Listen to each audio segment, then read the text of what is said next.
एक तो शरणागत तो तत्वज्ञ जीव अपने शरण्य श्याम सुंदर से कहता है, हे श्याम सुंदर, मुझे निष्काम प्रेम दो।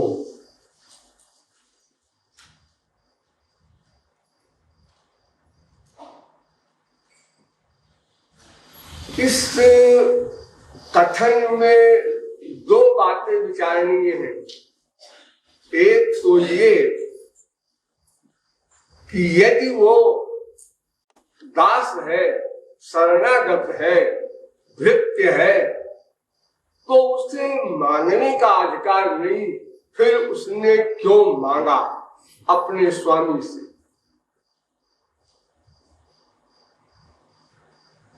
यदि कोई दास अपने स्वामी से कुछ भी मांगता है तो नवई भृत्य सवई बणिक,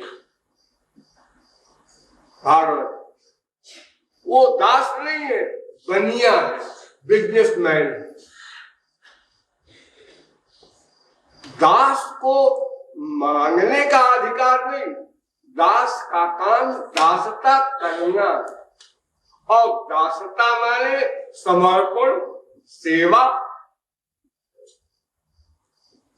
और दूसरी बात, ये जो कुछ मांग रहा है, ये क्या बलाय है निष्काम प्रेम? इन दो बातों पर विचार करना है। पहले प्रेम तत्व पर विचार कर लो। प्रेम शब्द हम लोग संसार में भी यूज करते हैं। ये संसारी गोबर गणेश की जो आसक्ति है, यहाँ भी हम प्रेम शब्द का प्रयोग करते हैं। माँ से प्यार है, बाप से प्रेम है, भाई से प्रेम है, बहन से प्रेम है, बीवी से प्रेम है, रसगुल्ला से प्रेम है। ये प्रेम शब्द का प्रयोग हम बहुत करते हैं, किंतु अनंत जन्म बीत गए संसार से प्रेम करते करते अभी तक प्रेम शब्द का अर्थ नहीं समझा। कितना बड़ा आश्चर्य! प्रेम शब्द बोलते बोलते अनंत जन्म बीत गए और प्रैक्टिकल भी करते करते अनंत जन्म बीत गए। किंतु प्रेम शब्द का अर्थ नहीं समझा। अगर प्रेम शब्द का अर्थ समझ लेते तो फिर प्रेम के प्राप्त करने में कोई देर नहीं।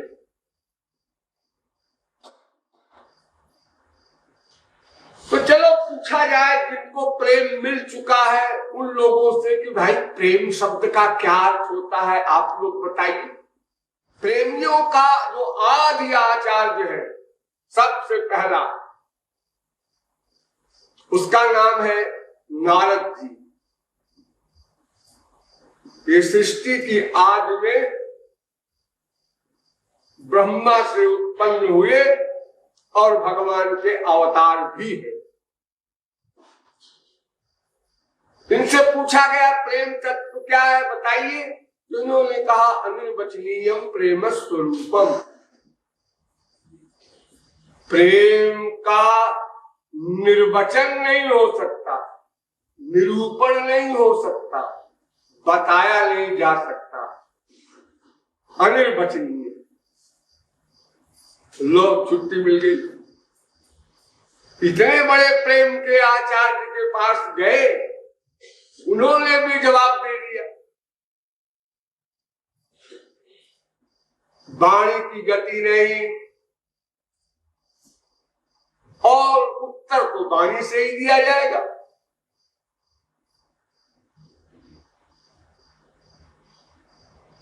जब वाणी से गति नहीं तो फिर प्रेम का स्वरूप समझा कैसे जाए। तो कहते हैं मुंह का स्वादलवत। नारद जी ने दूसरा उत्तर दिया, मुंह का स्वादलवत। जैसे गूंगा व्यक्ति रसगुल्ला खाए, गुड़ खाए, मिठाई खाए और उससे पूछा जाए ये जो कुछ खा रहे हो कैसा है, अब वो गूंगा है बेचारा, क्या बताएगा कैसा है। नारद जी ने उत्तर दिया। कृपालु तो और एक कदम आगे जाकर के उत्तर दे सकता है कि भाई गूंगा आदमी रसगुल्ला खाए और वो बता नहीं सकता। कृपालु कहता है बड़ा भारी पंडित कोई रसगुल्ला खाए और बतावे कैसा होता है। बहुत बड़ा पंडित है, विद्वान है, और बताओ जी तुम्हारे तो बहुत वाणी का प्रसार है, रसगुल्ला कैसा होता है। तो कहेगा बहुत मीठा, बहुत मीठा, मीठा। ये तो सुनने से हमें बोध नहीं हुआ है। मीठा कैसा मीठा? तुमने गुड़ खाया है? नहीं। चीनी खाया है? नहीं। कोई मीठी चीज खाया है? नहीं जी, मैं नीम का कीड़ा हूं, अनादिकाल से आज तक मैंने कोई मीठी चीज नहीं खाई। विषयानंदी हूं मैं क्या जानूं प्रेम जगत की बातें। जैसे नीम का कीड़ा केवल नीम का अनुभव रखता है, उसी प्रकार हम लोग इस जगदानंद का अनुभव रखते हैं। प्रेमानंद आज की तो बात भी कभी नहीं सोचा हमने। तो जब हमने कोई मिठाई नहीं खाई है तो हमको किस प्रकार समझाएगा वो महापंडित रसगुल्ला कैसा होता। वो हार कर सरेंडर कर देगा, हम आपको नहीं समझा सकते रसगुल्ला कैसा होता है। अगर आपने कोई मीठी चीज खाई होती तो थोड़ा आइडिया में दे देता कि जो चीनी होती है ना, जो गुड़ होता है ना, उसका 1000 गुना 2000 गुना उसको आइडिया में बोलता। तुमने जब मीठी चीज खाई ही नहीं कोई तो फिर तुम नहीं समझ सकते। तो देखो जब बहुत बड़ा पंडित भी नहीं समझा पा रहा है तो मुंह का स्वादनवत जो नारद जी ने कहा तो गूंगा क्या समझाएगा। लेकिन एक बात है कि गूंगा अनुभव करता है, रसगुल्ले का अनुभव करता है। तो ऐसे ही महापुरुष लोग प्रेमानंद का अनुभव करते हैं, नारद जी प्रेमानंद का अनुभव करते हैं, लेकिन बता नहीं सकते।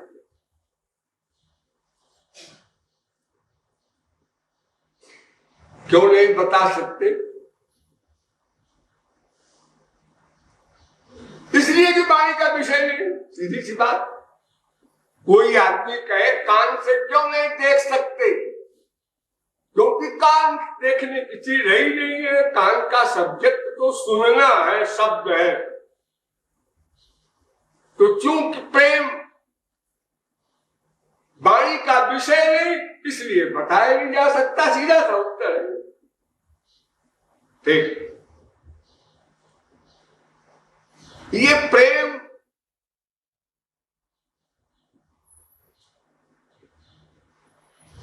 कहां पर होता है, इसका क्लास क्या है? देखिए, आपके संसार का 3 क्लास है, ABC। A क्लास स्वर्ग, B क्लास मृत्युलोक, C क्लास नरक। पुण्येन पुण्यलोकम में शुभ कर्म किया, पुण्य किया, A क्लास स्वर्ग मिलेगा। पाप किया, C क्लास नरक मिलेगा। पुण्य पाप मिक्सचर है, कंबाइन, तो मृत्युलोक मिलेगा। ये सत्व गुण, रजोगुण, तमोगुण का परिणाम।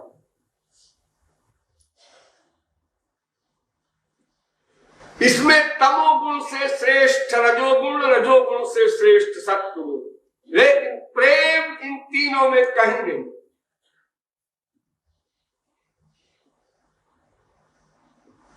प्रेम एक दिव्य वस्तु है। सबसे पहले ये नोट कीजिए, प्रेम एक दिव्य वस्तु है। माइक जगत में या माइक पदार्थ में उससे कोई संबंध ही नहीं। ईश्वरीय वस्तु है प्रेम, और ईश्वर से ही करना है, वही प्रेमास्पद है। प्रेमास्पद जो होता है वो कैसा होता है? जिसको हमसे कुछ नहीं चाहिए, ऐसी पर्सनैलिटी प्रेमास्पद बन सकती है। बुद्धि लगाओ, संसार में जितने प्रेमास्पद और प्रेमी हैं, माँ बाप, बेटा, स्त्री, पति, यहां दोनों सकाम है, स्वार्थी है। इसमें से एक भी निष्काम नहीं है, क्योंकि सभी जीव माया के अंडर में हैं। उनको स्पिरिचुअल हैप्पीनेस मिला नहीं, इसलिए उनका ये आनंद प्राप्ति का जो स्वार्थ है वो पूर्ण नहीं हुआ। इसलिए यहाँ प्रत्येक जीव जो एक दूसरे से नाता जोड़ते हैं वो केवल केवल केवल स्वार्थ के लिए। इसलिए यहाँ प्रेम का प्रश्न ही नहीं हो सकता, पैदा कर हो ही नहीं सकता।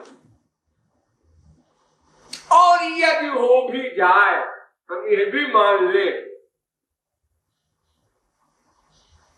कि ऐसा एक व्यक्ति था, स्त्री, पति, माँ, बेटे, जो बिना किसी कामना के प्रेम करते थे।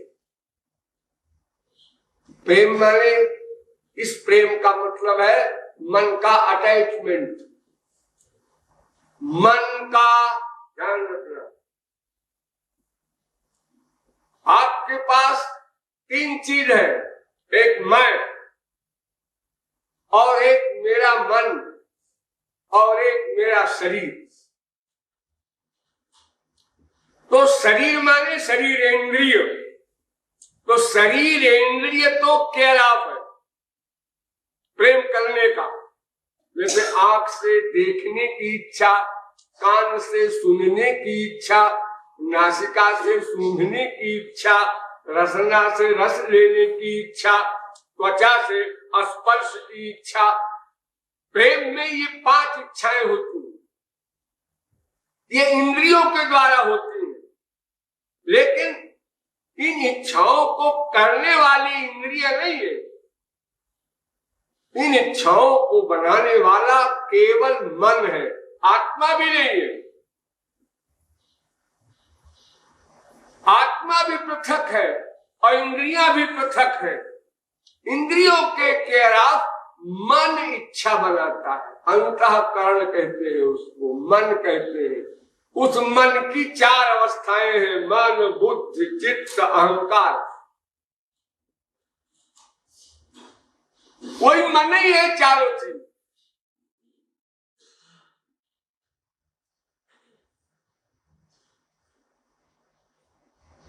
संकल्प किया, उसका नाम मन हो गया। चिंतन किया, उसका नाम चित्त हो गया। अभिमान किया, उसका नाम अहंकार हो गया। डिसीजन लिया, निश्चय किया, उसका नाम बुद्धि हो गया। एक ही मन की 4 अवस्थाएं हैं केवल, यही वर्कर है। ये प्यार करे, चाहे खार करे, चाहे संसार में करे, चाहे ईश्वरीय क्षेत्र में करे, सब कुछ करता धरता केवल मन है। वैराग्य हुआ किसी को, इसका वैराग्य मन का। अटैचमेंट हुआ संसार या भगवान में, किसका? मन का। देखने को इंद्रियां व्याकुल है, माँ को, बाप को, बेटे को, स्त्री को, पति को, या भगवान को, गुरु को, किसी को, लेकिन ये आंख बर्तन नहीं है, ये मन का कनेक्शन है, वो पावर हाउस है। मन ने इच्छा किया देखने की, तो आंख को आर्डर दिया, चलो। मन में 5 इंद्रियां हैं, इंद्रियों में मन नहीं है। ध्यान दो, जैसे 1 रुपए में 100 पैसा है, लेकिन 1 पैसे में रुपया नहीं है। उसी प्रकार मन में सब इंद्रियों का निवास नित्य है, नित्य, लेकिन इंद्रियों में मन का निवास 1/100 सेकंड को भी नहीं है। अभी नहीं समझे आप? अच्छा देखिए, आप लोग जब सपना देखते हैं तो ये शरीर इंद्रियां तो आपकी खाट पर रहती है, आंख बंद है, ऊपर से रजाई है, और आपको देखते भी हैं, सुनते भी हैं, सूंघते भी हैं, रस भी लेते हैं, स्पर्श भी करते हैं, आकाश पाताल जंप लगाकर दौड़ते हैं, सब कुछ करते हैं सपने में। तो वो स्वप्न में जो आप वर्क करते हैं मन के द्वारा, तो मन में इंद्रियां होती है तभी तो आप करते हैं, क्योंकि इन इंद्रियों से तो आप करते नहीं। इन इंद्रियों से तो जागृत अवस्था में वर्क होता है। इस समय आप इन इंद्रियों से वर्क कर रहे हैं, कान से सुन रहे हैं, आंख से देख रहे हैं, लेकिन स्वप्न में जो आप देखते सुनते आए हैं उस समय केवल मन से, क्योंकि मन में सब इंद्रियां हैं। और अगर इस समय आपका मन कहीं और जगह चला जाए तो आप जो सुन रहे हैं वो कुछ समझ में ना आए। अरे 2-1 थप्ती इसमें है ऐसे कि सवेरे सवेरे यहाँ कीर्तन होता है जब हरे राम आदि का, तो वो ठाट से सोते हैं बैठे बैठे। अब बीच बीच में जब आंख खुली तो अब आगे है, अगर उनको नींद आती है तो खड़े होकर कीर्तन कर ले, घर छोड़कर आए इतनी दूर से, वो भले ही 1-2 हो हैं, तो देखो जब वो उनको नींद आई तो उस समय क्या हो रहा है, क्या इतने जोरों जोरों से कीर्तन हो रहा है, ढोल बज रहे हैं, सैकड़ों आदमियों की इतनी उच्च स्वर की आवाज है, लेकिन उनके कान में कुछ नहीं अनुभव में आ रहा, कान में अनुभव में नहीं आ रहा है। कान तो है क्योंकि मन माइनस है। एक बार रामकृष्ण परमहंस रथ यात्रा देखने जा रहे थे, जगन्नाथ जी की रथ यात्रा। रथ यात्रा निकल गई, इनको देर हो गई, तो इन्होंने एक चित्रकार से पूछा, क्यों भाई घर से सवारी गई है क्या जगन्नाथ जी की? उसने कहा नहीं तो। किंतु उसका कर्मचारी ने कहा, अरे साहब इतने बड़े महात्मा से आप झूठ बोल रहे हैं, अभी अभी तो गई सवारी, लाखों आदमी साथ में थे। उन्होंने कहा मुझे नहीं मालूम, बहरे हो तुम? नहीं नहीं, बहरा कैसे? रामकृष्ण परमहंस वहीं बैठ गए और समाधि लगाया और देखा कि ये चित्रकार झूठ नहीं बोल रहा, ये चित्र बनाने में इतना तल्लीन हो गया था कि इतना लंबा चौड़ा जुलूस बाजे गाजे के साथ गया, लेकिन इसने नहीं अनुभव किया। कान में आवाज तो पड़ी होगी, यानी मन चित्र में है तो बाहर का अनुभव नहीं, कान का विषय ग्रहण नहीं हो सका। तो कहीं भी यदि आपका मन किसी जगह पर केंद्रित हो जाए तो फिर आप इन इंद्रियों से कुछ भी नहीं ग्रहण कर सकते, अर्थात मन के बिना इंद्रियां 0/100। ये मन मृत्यु के समय आत्मा के साथ चला जाता है। अब आप कान में कुछ भी बोलिए, अरे उठो भाई, कौन उठे? सुन नहीं रहा, कान क्या सुनेगा? मन तो है ही नहीं मरा है, मान लो, चलो हटाओ, जीवित है लेकिन मूर्छित हो गया है, क्लोरोफॉर्म सुखा दो, अब उसके कान में बोलो, कैसा लग रहा है तुमको मरीज जी? दर्द तो नहीं हो रहा है? मैं ऑपरेशन कर रहा हूं। तो कुछ नहीं, कान है।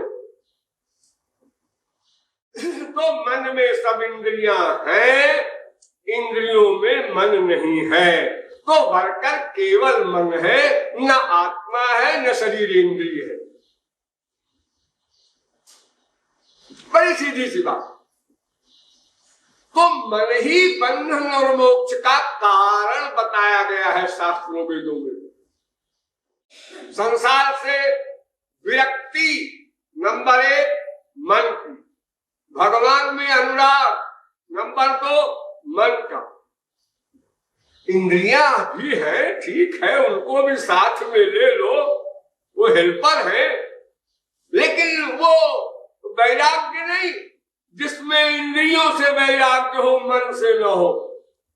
वो अनुराग नहीं भगवान से जिसमें इंद्रियों का संपर्क है, मन का नहीं है। वो एक्टिंग कही जाएगी, वो लिखा ही नहीं जाएगा भगवान की फाइल में।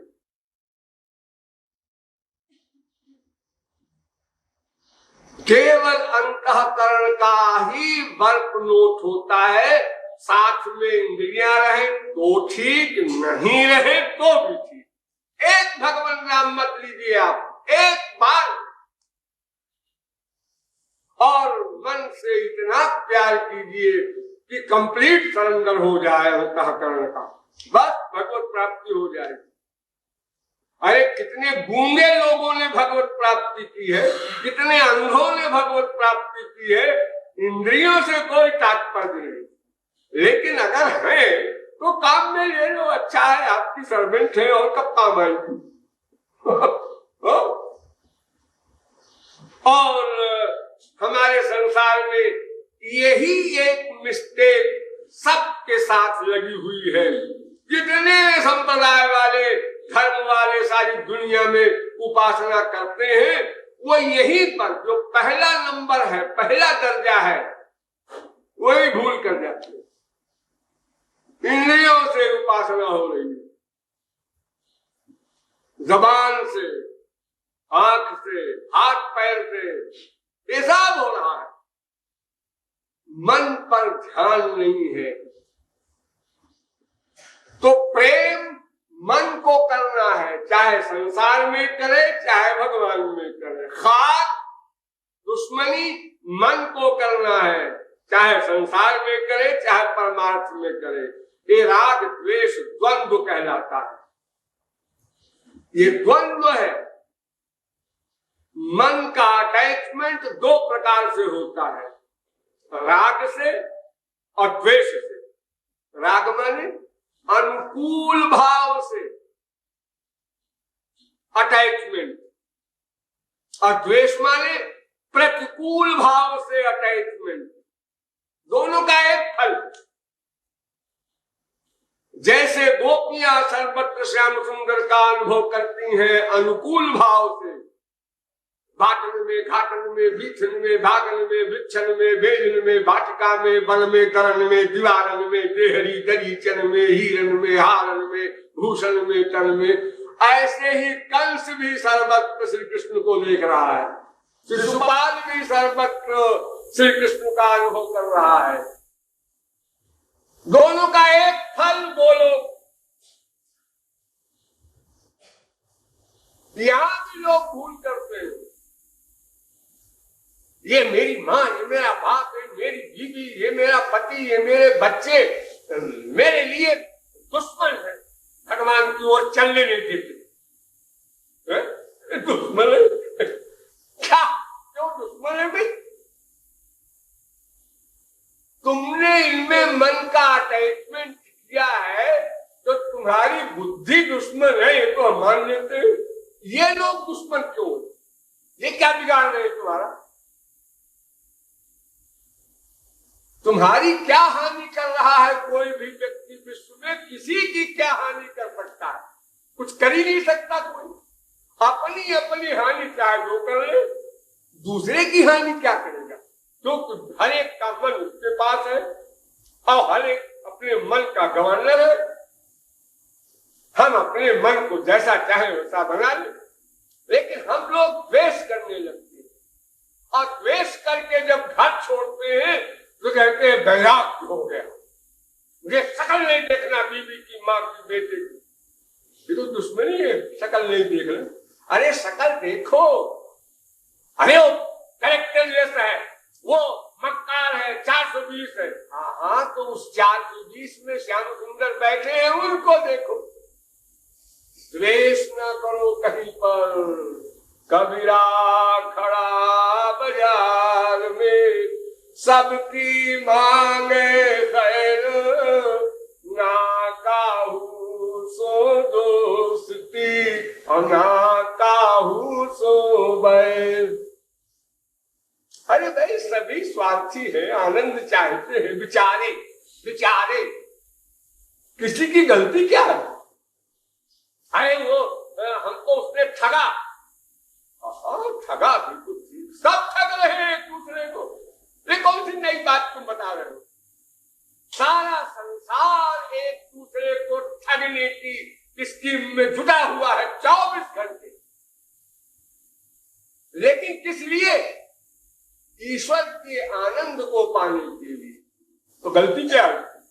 चीज तो ठीक चाहता है, हाँ, लेकिन भ्रम ये है कि तुमसे मिल जाएगा, इसलिए तुमको ठग रहा है। अरे तो उसका लक्ष्य तो खराब नहीं है। गौरांग महाप्रभु के सत्संग में एक व्यक्ति बड़े कठोर हृदय का था, उसको आंसू न आवे, और महाप्रभु जी रोज जोर दे इसी पर, आंसू बहाओ, बिना आंसू के तुम्हारा संकीर्तन नहीं है। अहंकार छोड़ो। किस बात का अहंकार लिए घूम रहे हो? क्या है तुम्हारे पास? न शरीर ढंग का है, न मन है, न बुद्धि है, न कोई अनंत कोटि ब्रह्मांड की प्रॉपर्टी है क्या तुम्हारे पास जो इतना बड़ा अहंकार लिए हो कि अपने शरण्य के सामने भी क्षमा तक नहीं मांग सकते, आंसू नहीं बहा सकते?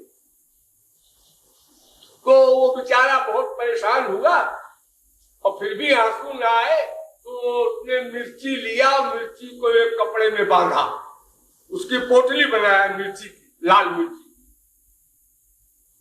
और बना के सत्संग जब शुरू हो जाए तो जाकर वहां बैठ जाए सबके पीछे, और मिर्ची को, पोटली को हाथ में ले ले और यूं करके आंख और धीरे से आंख में छुआ दे उसको, तब मिर्ची लगेगी तो पानी निकलेगा आंख से। फिर ये किसी ने देख लिया कि ये क्या हाथ में लिए रहता है और क्या करता है, तो किसी ने पकड़ा और महाप्रभु जी के सामने गए, ले गए उसको, तो देखिए महाराज जी पाखंड करता है। महाप्रभु जी ने कहा भाई तुम ऐसा क्यों करते हो, किस लिए करते हो? उन्होंने कहा महाराज जी क्या करें, हम तंग आ गए इस मन से, बहुत धिक्कारते हैं इसको, बहुत फील करते हैं, फिर भी आंसू नहीं आते, और आंसू आना कंपलसरी है आपके, इसलिए मिर्ची की पोटली आंख में लगा लेता हूं। महाप्रभु जी ने चिपका लिया और शिकायत करने वाले को डांटा कि क्यों जी तुम यहाँ यही देखने आते हो, कौन आंख में मिर्ची लगाता है, कौन खोपड़ा लगाता है? अरे तुमको साधना करने के लिए तुम आते हो, तुमको साधना करना चाहिए, तुमको दूसरे से क्या मतलब है? और इसने तो तत्व को जान लिया, जिसने तत्व को जान लिया उसने 50% मंजिल तय कर ली। ये तत्व बिन रोए किन पाइया प्रेम प्यारो मीत, रोना कंपलसरी है निष्काम भाव से, ये बात इसने समझ ली है।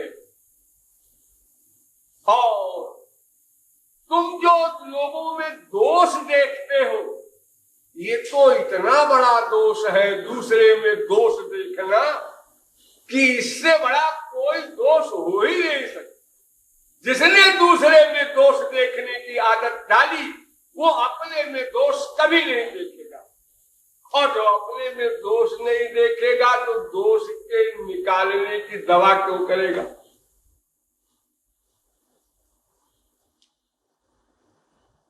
इसलिए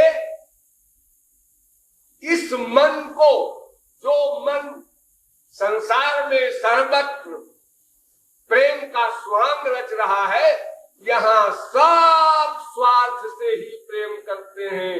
प्रेमी और प्रेमास्पद शब्द का प्रयोग ही गलत है। संसार में कोई प्रेमास्पद नहीं हो सकता, और अगर हो भी जाए हम ये भी मान ले तो उससे हमारा लक्ष्य नहीं प्राप्त हो सकता। क्यों? इसलिए कि प्रेम वैसे तो बहुत प्रकार का है, लेकिन प्रमुख रूप से 2 प्रकार का होता है, भक्त्या संजातया भक्त्या, साधन सिद्धि राम पग नेहु। एक प्रेम करना है और एक प्रेम गुरु कृपा से मिलना है। एक शब्द पर ध्यान दीजिएगा, एक प्रेम पहले करना है, दूसरा प्रेम अंतःकरण शुद्धि के बाद गुरु के द्वारा कृपा से मिलना है। ये 2 प्रकार का प्रेम होता है। अच्छा और थोड़ी समझिए, एक प्रेम अंतःकरण का बर्तन साफ करेगा, वो काम आपका, बर्तन साफ करना, शुद्ध करना, अंतःकरण शुद्धि। दूसरा प्रेम जो वास्तविक प्रेम है वो गुरु के द्वारा बर्तन साफ होने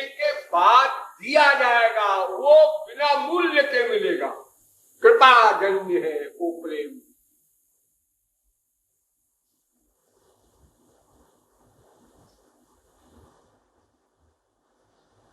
साधन साध्य नहीं है वो प्रेम। साधनऊ घैरना संगैरलभ्या सुचिरादपि। करोड़ों कल्प कोई निष्काम साधनाएं भी कर डाले तो भी वो प्रेम नहीं प्राप्त कर सकता नंबर 2 वाला जो गुरु द्वारा मिलता है। वो किसी साधना से नहीं मिल सकता, वो तो कृपा से ही मिलेगा। साधना से तो माया निवृत्ति तक नहीं हो सकती, प्रेम क्या मिलेगा। देखिए ये जो पहली कक्षा है साधना के द्वारा, वो है मुक्ति, माया से छुटकारा पाना। इस भवाटवी में जो हम अनादिकाल से 84 लाख में घूम रहे हैं, इस बंधन से छुटकारा पाना ये पहला एम है। ये भी असंभव, ये भी कृपा से ही होगा। उस कृपा में शर्त है जरूर, यहां आप लोग सुनते होंगे, लेकिन कृपा से ही होगा, उसका कोई मूल्य नहीं चुका सकता। क्योंकि आपके पास जितना भी मूल्य है सब मटीरियल, शरीर गंदा, मन गंदा, बुद्धि गंदी, संसार गंदा, और फिर ये सब कुछ भगवान आपका है क्या? आपका सामान है कौन? आप नंगे जो मां के पेट से आए थे तो वो आपका शरीर भी वही बनवाया गया था, भगवान ने दिया था। आपके बाप ने नहीं शरीर गढ़ा कुम्हार की तरह। सब कुछ उनका है। और फिर अगर ये भी मान ले कि अब तो मेरा है, तो जो कुछ तुम्हारा आप मानते भी हो तो सब गंदा है। ये गंदी चीजें शुद्ध वस्तु का मूल्य नहीं बन सकती, क्योंकि प्रेम तो दिव्य वस्तु है। वो दिव्य प्रेम का दाम एक गंदी वस्तु, ऐसा कौन बिजनेसमैन होगा जो ऐसा व्यापार करेगा, गंदी चीज लेकर के और इतनी ये मूल्य वस्तु दे। इसलिए मुक्ति भी कृपा साध्य है। फिर मुक्ति से अनंत गुना आगे ब्रह्मानंदो भवेदेश चेत परार्थ गुरीता नैति भक्ति सुखाम्भोधे परमाणु तुलामपि। करोड़ों ब्रह्मानंद यदि इकट्ठे कर दिए जाए तो भी प्रेमानंद के बिंदु की बराबरी भी नहीं कर सकते। वहां है प्रेम।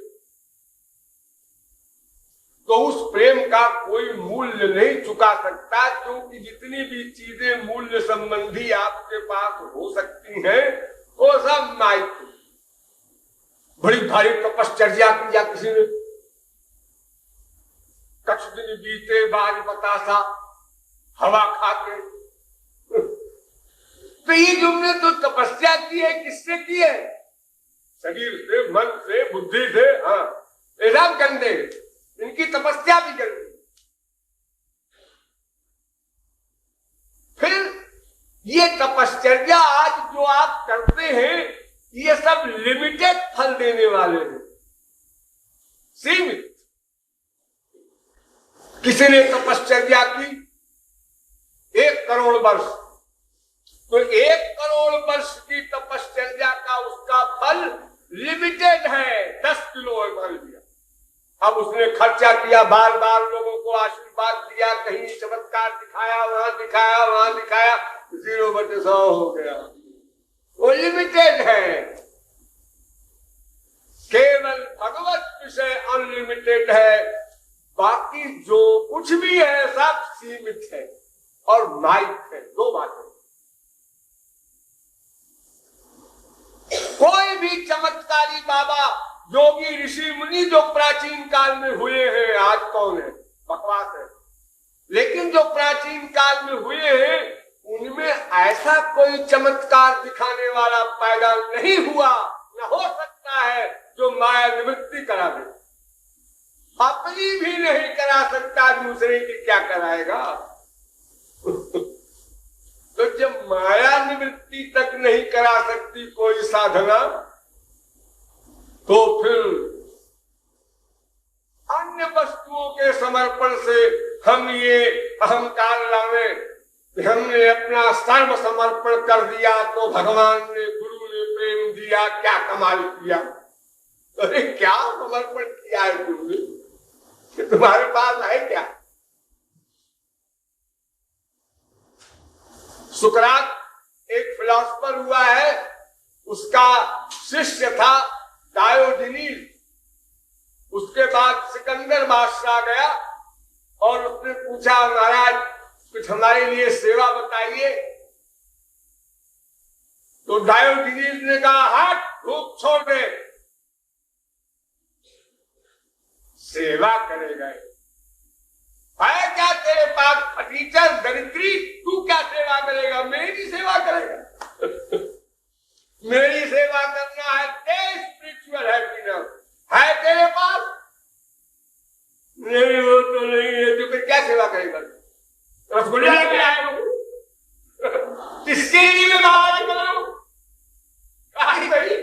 कोई गरीब पैसा मांगने जाए तो उसको पैसा चाहिए, कोई बुद्धि मांगने जाए उसको ज्ञान चाहिए। हमको स्पिरिचुअल हैप्पीनेस चाहिए, और तू दान करने का स्वांग रच करके मेरे पास आया है, क्या देगा? तो खुद भिखारी है। ये जो छोटी मोटी संपत्ति है, हीरा मोती, ये मिट्टी के टुकड़े तू इंडिया वगैरह से लेके आया है, ये मुझे देने आया है? तो प्रेम एक दिव्य वस्तु है, एक नंबर 2 वाला। लेकिन नंबर 1 वाला जो प्रेम है वो हमको करना है, करना पड़ेगा। यहीं पर कंफ्यूजन हो जाता है संसार में बड़े बड़े काबिलों को कि भाई वो तो ऐसा है महाराज जी, जो तो कृपा साध्य प्रेम। हाँ है, तो फिर कृपा कर दीजिए।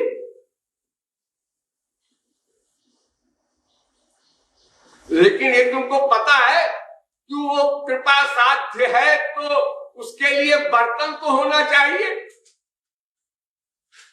आपको दूध चाहिए, हम फ्री में देंगे दूध, लेकिन बर्तन तो ले आओ। ले लीजिए बर्तन। अरे इसमें 1000 छेद है, इस बर्तन में दूध नहीं टिकेगा, बर्तन ठीक करो, अंतःकरण शुद्ध करो, उसके लिए एक प्रेम करो।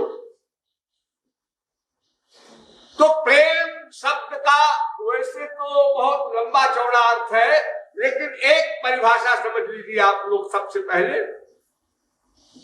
सर्वथा ध्वंस रहितम,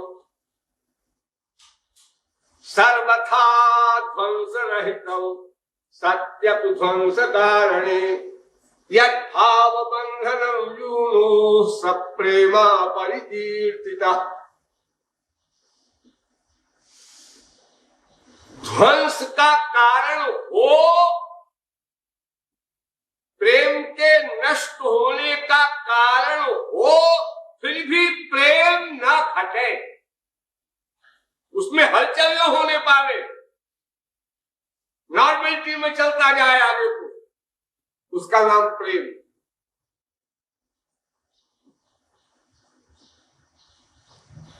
देखिए आपके संसार में जो आसक्ति होती है, इसमें क्या होता है?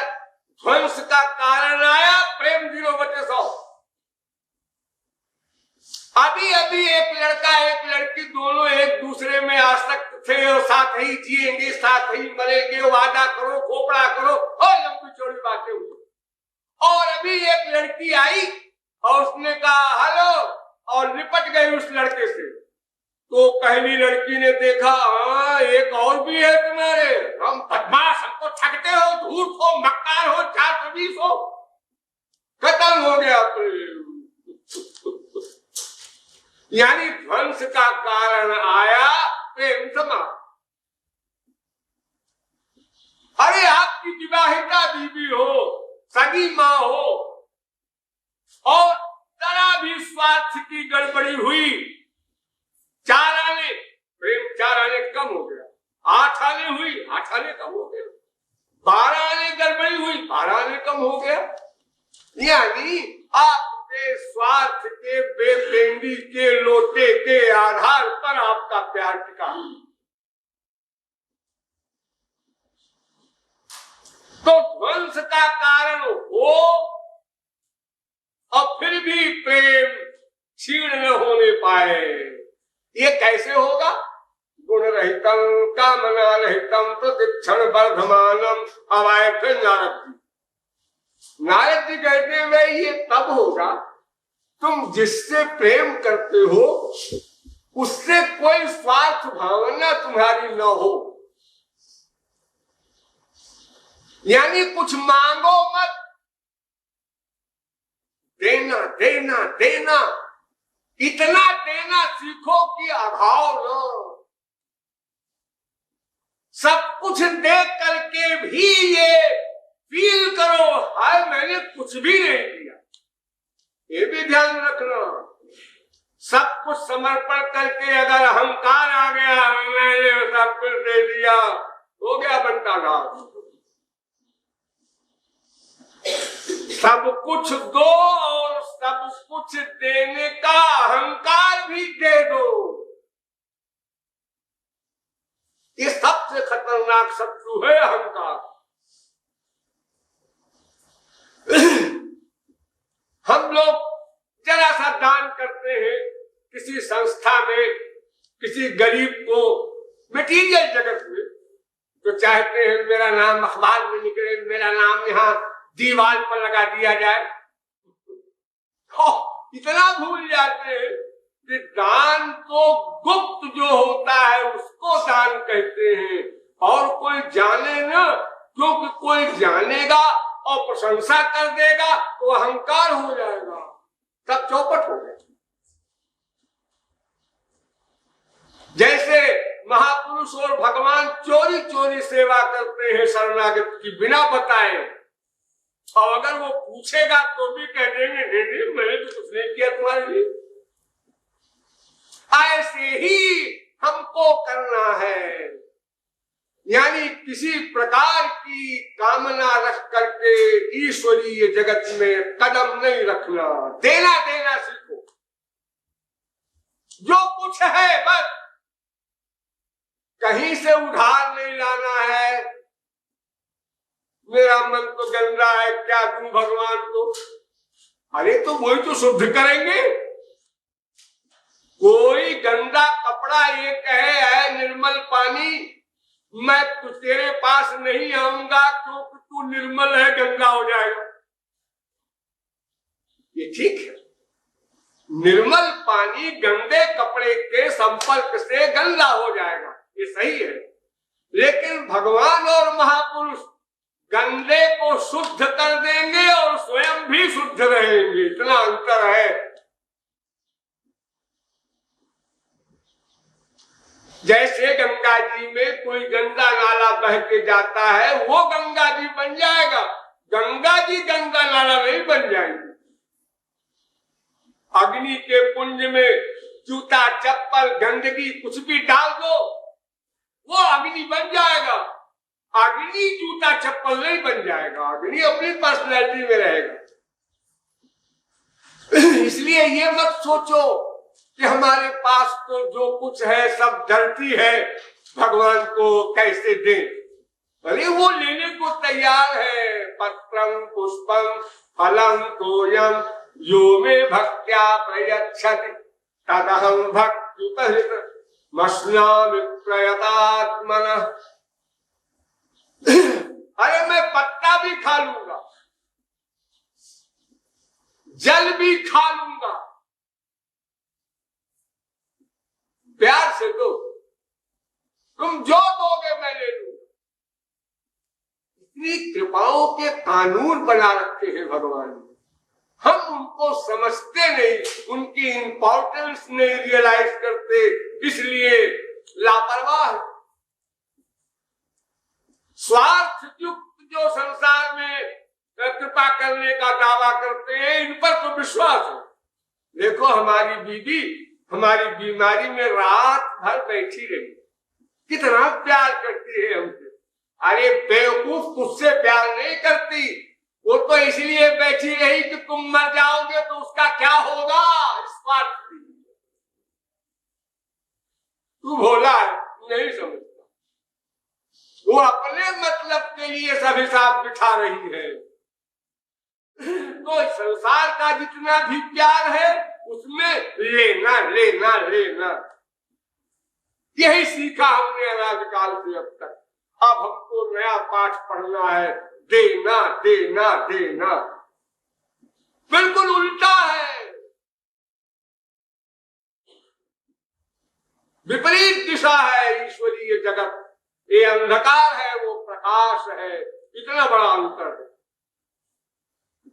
मांगते मांगते मांगते अनंत जन्म बीत गए, संसारियों से मांगा, देवी देवताओं से मांगा, भगवान से मांगा, और भिखमंगे बनते गए।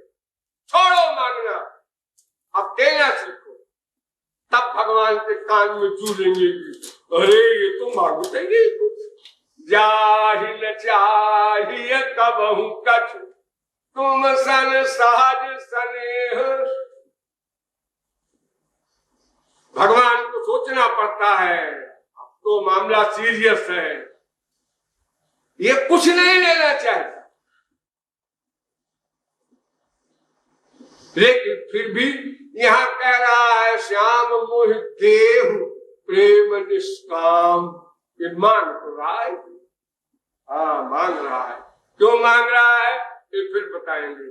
बोलिए वृंदावन बिहारी लाल की।